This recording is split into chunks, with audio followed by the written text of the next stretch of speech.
It was a late summer evening in Asheville, North Carolina, when the town was rocked by news that seemed too impossible to believe. The tranquil community, known for its scenic views of the Blue Ridge Mountains and its historic charm, had just been thrust into the heart of a chilling tragedy. Judge Gavin Blaine, a figure who had long been respected in the local judicial system, was dead, murdered in his own home. His death shattered the peace of the town, and it was not just the nature of the crime that stunned everyone, but the shocking details that slowly began to unravel. Judge Blaine was no ordinary man. Tall, with graying hair that matched his dignified air, he had built his career on fairness and integrity, overseeing countless cases in the local courts with a calm and steady hand. His reputation had been flawless. Everyone in Asheville knew him. He was the epitome of professionalism, the judge you could rely on to make tough decisions without bias. To say that his death left the town reeling would be an understatement. It was as if the foundation of their community had cracked open, revealing something darker beneath. The murder of such a respected man raised immediate questions. Who could possibly want him dead? The local police, led by Detective Sarah Trent, were quick to respond. She was a sharp investigator with a knack for piecing together the smallest details, but even she found herself struggling to make sense of the crime. There were no signs of forced entry into Blaine's home, no obvious motive, and the judge had no known enemies. Everything pointed to the possibility of a domestic issue, but the town's image of Judge Blaine seemed too perfect for that to be the case. As the investigation began, the details of Blaine's life started to come into sharper focus. His career had been his world, until recently. Over the last few months, he had been seen with a young woman, Mira Cates, the daughter of Sheriff Douglas Cates. Mira was a striking 24-year-old, intelligent and independent, and though she was well known around town, no one had thought much of her interactions with the judge. It wasn't uncommon for people to seek advice from Blaine. He was well-connected and known for his wisdom. But there was something different about Mira's relationship with him, something that didn't sit right with those who had observed them. The whispers began quickly, and soon, the quiet murmurs around town grew into a cacophony of speculation. Sheriff Cates, a no-nonsense figure in his own right, was one of the first to sense that something was amiss.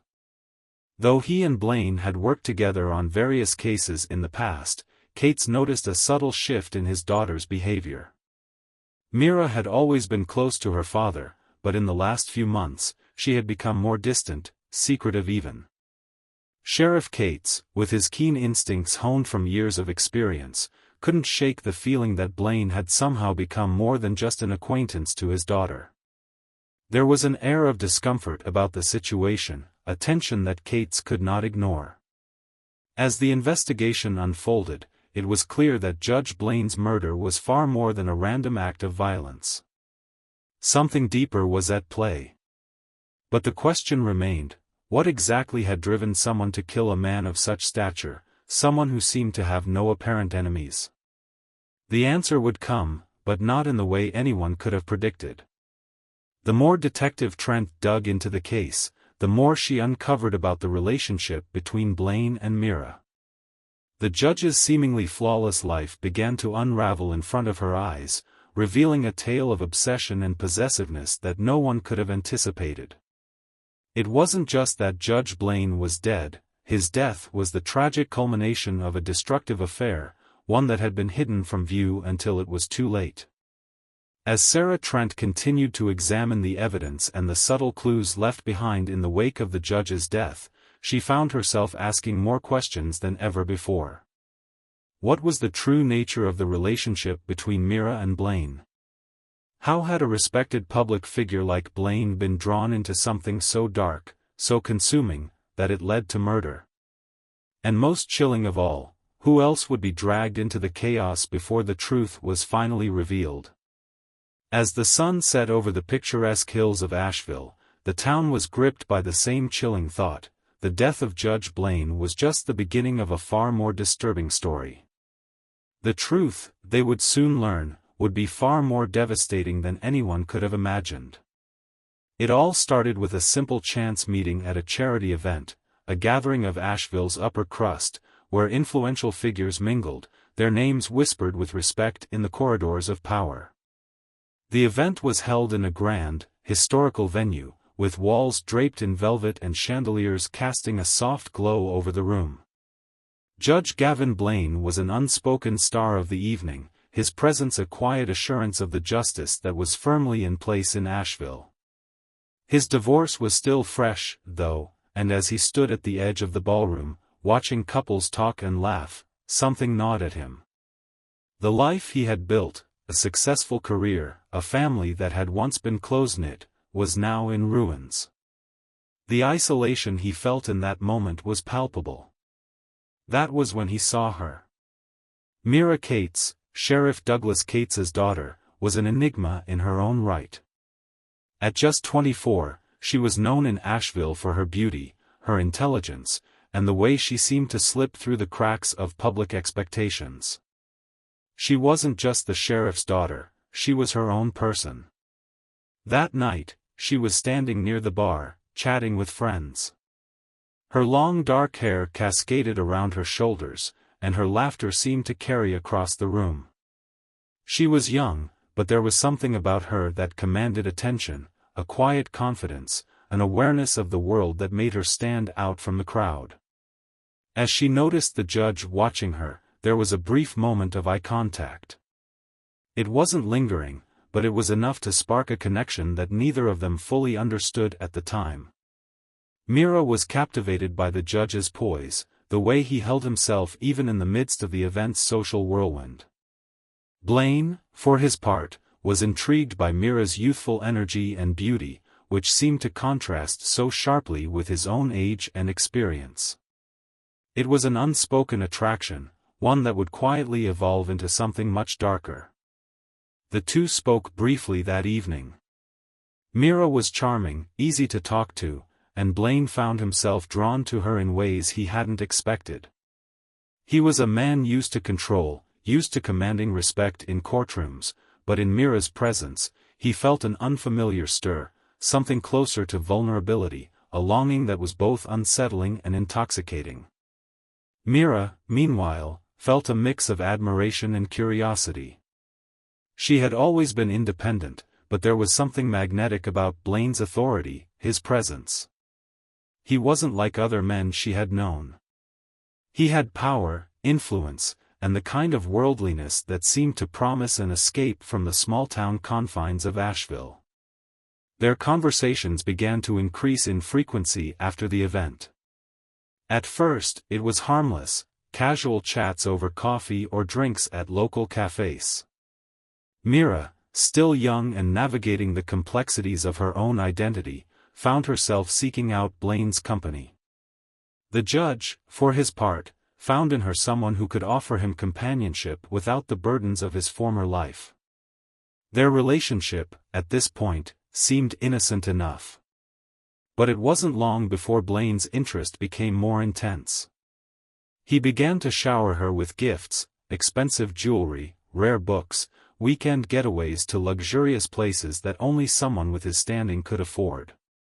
Mira, flattered at first, began to enjoy the attention. She had always felt somewhat overlooked by the people around her, but Blaine's affection was different. His gifts felt like validation, as though he was trying to prove something to her and, perhaps more importantly, to himself.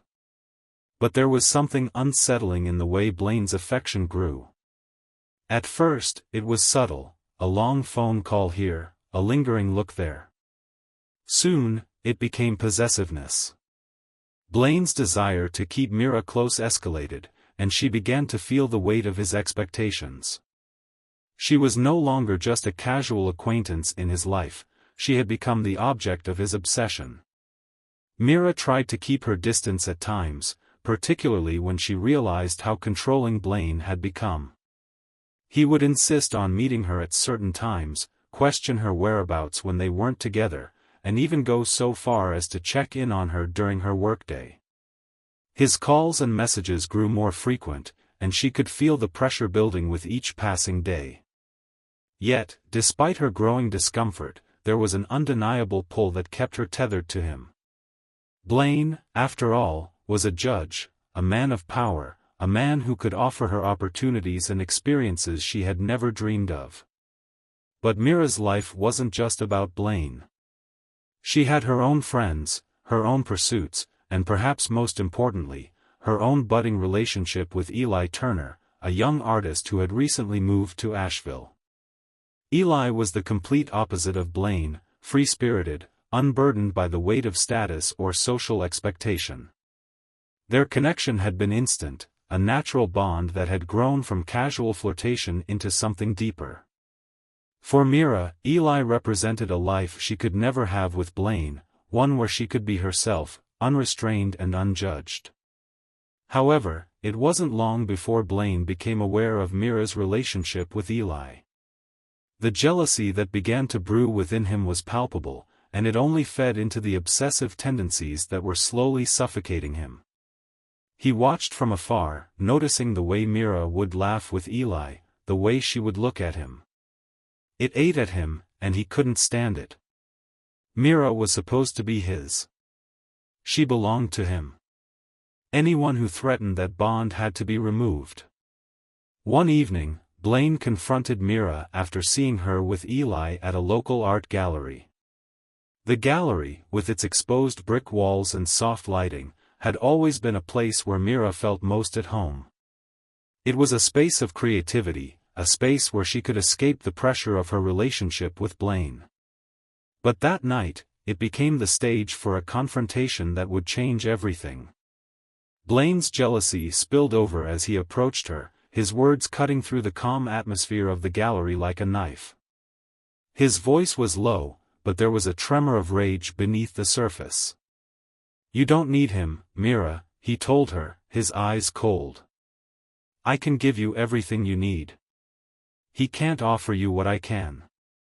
Mira, taken aback by the intensity of his outburst, tried to back away, but Blaine moved closer, his grip tightening around her wrist. His face was pale, almost sickly with obsession. It was in that moment that Mira truly realized how deep Blaine's fixation on her had gone. "Don't leave me, Mira," Blaine warned, his voice trembling with a mixture of desperation and rage. "If you do, I'll ruin you. I'll make sure no one ever looks at you the way they do now. You won't be able to escape." The words hung in the air, a threat veiled beneath a veneer of concern. Mira felt a wave of terror wash over her, a fear not just for herself, but for Eli, who was now a part of the dangerous web that Blaine had created.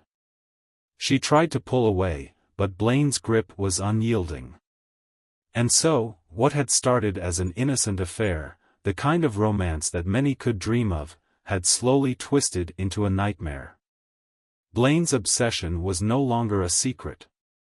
The power he wielded had become a tool for control, and Mira found herself trapped in a world that seemed impossible to escape.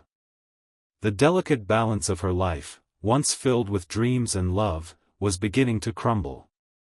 But for Mira, escaping Blaine's grasp would not come easily. And for Blaine, losing her was simply not an option. As days passed, the tension between Mira and Judge Blaine only grew. What had once been a hidden, secretive affair now consumed every waking moment of both their lives. Blaine, whose life had been filled with the pursuit of justice and the cold certainty of his career, found himself spiraling into a territory he had never expected: obsession. He could no longer control his feelings toward Mira, she had become the center of his existence. And in his mind, there was no room for anyone else, not even for the other man she had become involved with, Eli Turner. Mira, on the other hand, was beginning to feel suffocated by the intensity of Blaine's obsession. The judge, once so composed and in control, had transformed into a man who seemed to have lost his sense of self, consumed entirely by his fixation on her. He would shower her with gifts, jewels, trips to luxurious resorts, tickets to private events. The gestures became grander, almost excessive, as if Blaine believed that material things could bind her to him, that they could somehow drown out the growing sense of unease that she felt every time she saw him. Mira's own internal battle began to intensify. She had been drawn to Blaine's power and influence in the beginning, but now his presence felt like a weight around her neck. She could see how this was affecting her life, yet every time she tried to pull away, he would find a way to reel her back in. At the same time, her relationship with Eli began to deepen. Unlike Blaine, Eli gave her a sense of freedom. He appreciated her for who she truly was, not just as a means to fulfill his own desires. But even Eli seemed to sense the shadow that Blaine cast over their relationship. He had begun to notice the subtle signs, the frequent calls, the way Mira would flinch whenever she saw a message from the judge. Eli, a young artist with his own dreams and ambitions, wasn't blind to the growing tension. He had always felt a quiet wariness toward Blaine. The judge's polished, authoritative exterior had a way of intimidating those around him, and Eli, with his laid-back demeanor and disregard for traditional power structures, didn't trust it. But Eli also saw how much Mira struggled with her own emotions. She was torn between the man who represented stability, wealth, and a life she'd never thought possible, and the man who offered her freedom, yet lacked the security that Blaine could provide. Their relationship reached a breaking point when Mira, unable to bear the weight of Blaine's possessiveness any longer, began to distance herself from him. She had tried, in subtle ways, to tell him that their affair was over, that she needed space. But Blaine's response was always the same, insistent, relentless, and obsessive. She had tried to slip away, to take refuge in her time with Eli, but each time Blaine would find a way to pull her back into his orbit. One evening, after a particularly heated argument with Blaine, Mira made the decision to spend more time with Eli, hoping that his company might help her clear her mind. They went for a walk through the city, and the peaceful silence between them was a welcome relief. Eli's presence, so calming and genuine, reminded her of the person she used to be before Blaine had started to consume her life. But that night, Blaine had other plans. Unbeknownst to Mira, Blaine had been watching her. He had been following her movements, lurking in the shadows. As she and Eli strolled along the quiet streets, Blaine watched from a distance, his gaze cold and calculating. His jealousy had taken root deep within him, and it was no longer a fleeting feeling, it had become his constant companion. When he saw them together, laughing and enjoying each other's company, something inside of him snapped. It wasn't the first time Blaine had seen Mira with Eli, but this time, it felt different. His mind raced with thoughts of ownership, of control. He had given her everything, and yet she was slipping away. The more he watched, the more the rage inside him grew. He wanted to confront her, to make her understand that she belonged to him, and only him. He had to remind her of the power he held, the influence he commanded. That night, after Mira returned home, Blaine showed up at her door. She had been preparing for bed, but the knock on her door startled her. When she opened it, she found Blaine standing there, his face a mask of tension and anger. He stepped inside without invitation, his presence filling the room with a suffocating weight. "You think you can just walk away from me?" Blaine's voice was low and dangerous. There was no hint of the charming judge she had once known. Now, his words were filled with an icy fury. "You don't get to just leave, Mira. I gave you everything. You owe me." Mira tried to back away, but Blaine moved closer, his eyes wide with a mixture of hurt and rage. He was no longer the composed figure she had first met, he was a man unraveling, desperate and volatile. Mira's heart raced as she tried to reason with him, but the more she spoke, the more his grip on reality seemed to slip away. "You don't understand," Blaine continued, his voice rising in anger. "I am the only one who can protect you. I am the only one who understands you. You can't just leave me for someone like him. His hand shot out, gripping her arm tightly. You are mine, Mira. No one else can have you. Tears sprang to her eyes, but Mira's resolve hardened. She tried to pull away, but Blaine's grip tightened, his strength overpowering hers. She had never seen him like this before, possessive, violent, and out of control. The man she had once admired for his calm demeanor was now a stranger, consumed by a madness she could no longer ignore. Please, Gavin, she pleaded, her voice shaking. Let go. This isn't you. But the man in front of her was no longer the Judge Blaine she had once known. He had crossed a line from obsession to something darker, something irreversible. The power he had once wielded in the courtroom now translated into a twisted desire to control and dominate the woman he claimed to love. And for Mira, there was no way out.